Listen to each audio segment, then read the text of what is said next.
Welcome back to the channel, everybody. Today's video is going to be the HP EliteBook 840 and 850 G7. This is the latest generation of the EliteBook series, and I'm excited to share with you my thoughts on these today. So let's get to the review. Let's roll.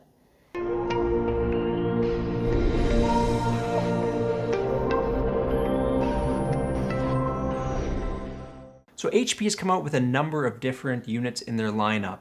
Of course, we have the 15-inch variant under the 850 banner. We have the 840 and the 14-inch chassis, and we even have a 830, which I don't have with me today, but that's in a 13-inch chassis. So this series is actually the Intel variant. Let's see how they actually fare. So let's talk about specs on these units. Well, both of these units actually came in the exact same configuration. So they both feature the i5 10210U. That's a 4-core, 8-thread processor. Also features 16 gigs of RAM in a dual channel configuration. The screens on these are both 1080p screens, 250 nits, and 45% of the NTSC. I do find that 45% is a little washed out. It doesn't have the colors pop as much. There are other panels that actually give you better brightness, as well as 100% of the sRGB or 90 to 94% of the NTSC. So of course, if I'm going to recommend a panel, I would suggest you look at that one. However, for most business users, that will likely be okay. Both these models do feature a backlit keyboard, which is nice. I do find that they're subtle. All the light on the keys do come through quite nice throughout. These models can be configured with biometrics, so you do have the option of the fingerprint reader, and as well as Windows Hello, which is one of my favorite ways to log in. Just super simple, easy to activate and use. And of course, in both of these units, they do come with a 56 watt hour 3-cell battery. Now, the battery in my battery tests was able to actually get to 11 to 12 hours of battery, which is pretty impressive in these configurations. We'll talk about what the performance looks like a little bit later. Now, in terms of the unit itself, so there's a couple key differentiators between the 15-inch model and the 14-inch model. The first thing you'll notice right off of the deck itself is that the speakers are actually on the left and right side. What's interesting on the 15-inch variant, the speakers are on the top. Now, as it relates to the keyboard, as you know, HP makes a great keyboard in an Ultrabook. Not the best travel, but it's certainly a good tactile feel. Overall, I like it. I think it's certainly good. I get about 51 words per minute on this. Not that I am claiming that I'm a very good typist, but that's pretty good for me. Now, as it relates to the pointing device, of course, this is a glass precision touchpad. The 15-inch version does feature a slightly larger touchpad than the 14-inch variant. You can see it is just slightly larger. Of course, the secondary pointing device is you get the nub in the middle here for those that like that sort of thing, and of course your tactile buttons for mouse clicks. And of course, this one does feature a full-size keyboard, including numpads, so the accountants out there will certainly like that feature. So let's talk about the I/O on this unit. So on both units, it comes with the Kingston lock, USB 3.1 with charging capability, our audio combo port, and then we have the secondary 3.1 port non-charging on the 14-inch variant. And then on the right-hand side, we have the SIM slot, 2 USB-C ports, also featuring charging, our HDMI port, and then on the 15-inch version, we have, of course, the USB plug and our barrel power plug. Now, both of these units, in terms of venting, actually vent off of the hinge. So slightly behind the hinge, you'll see the exhaust ports here.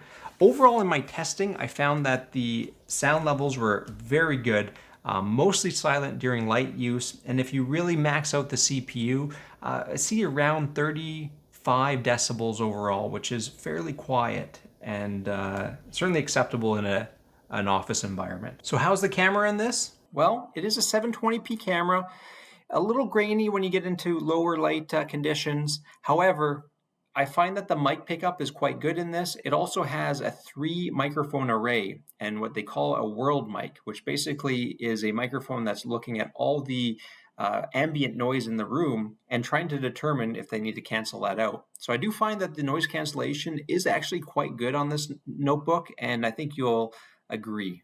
All right, so let's take a look under the hood.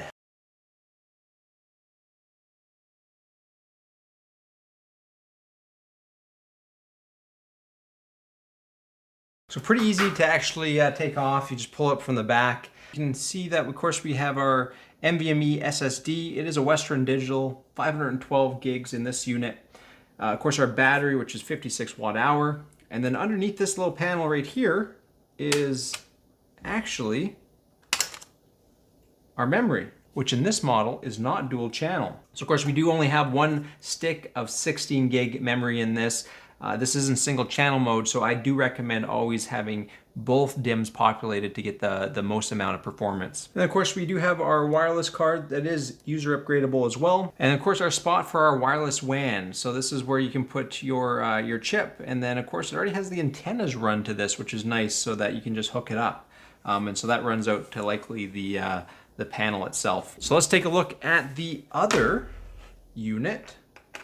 It's going to be very similar. And of course, we're greeted with a similar setup, just a little bit shrunken down. So of course, we also have our wireless WAN here with the antenna ready to go. We have our NVMe SSD, 512 gigs as well. And then of course, under this unit here, we have another single channel, 16 gigs of memory. Again, recommend you get the second DIMM to get the maximum amount of performance.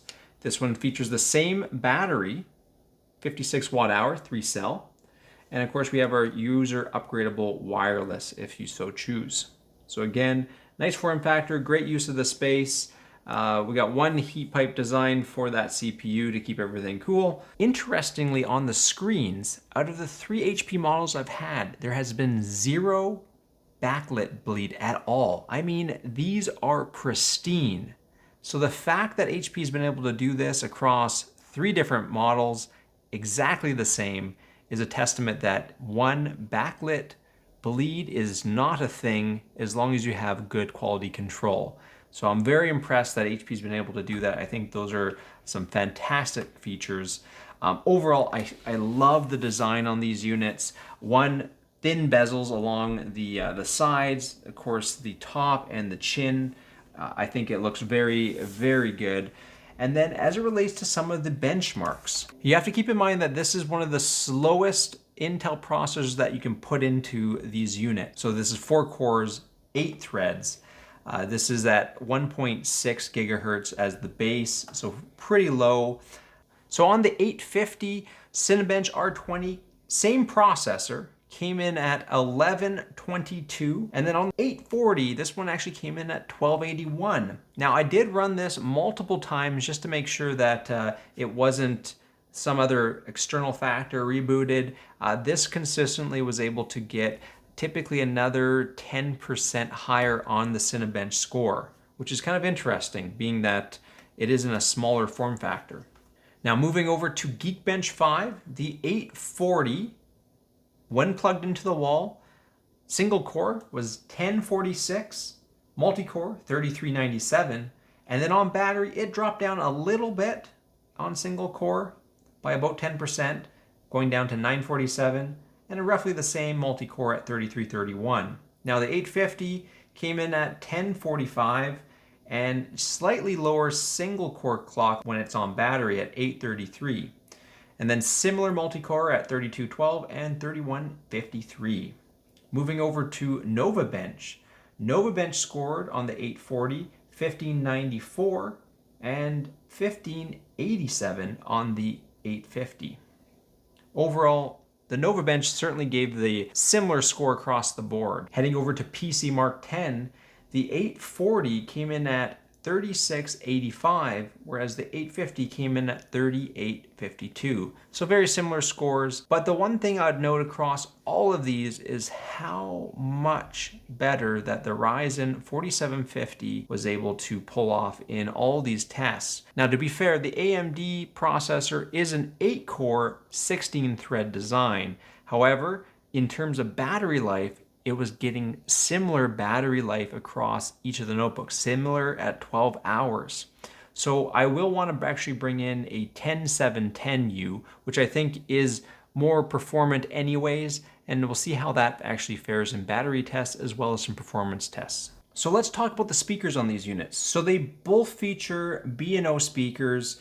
The 840 G7 actually has the speakers upward firing at the user, which is nice, so left and right on either side of the keyboard.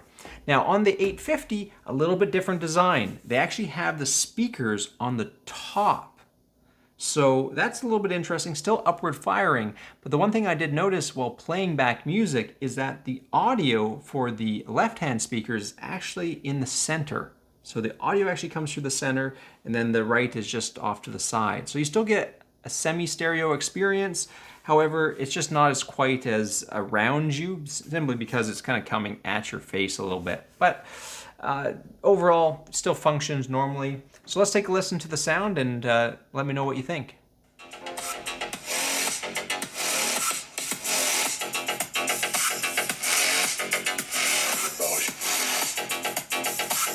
It's all about humanity.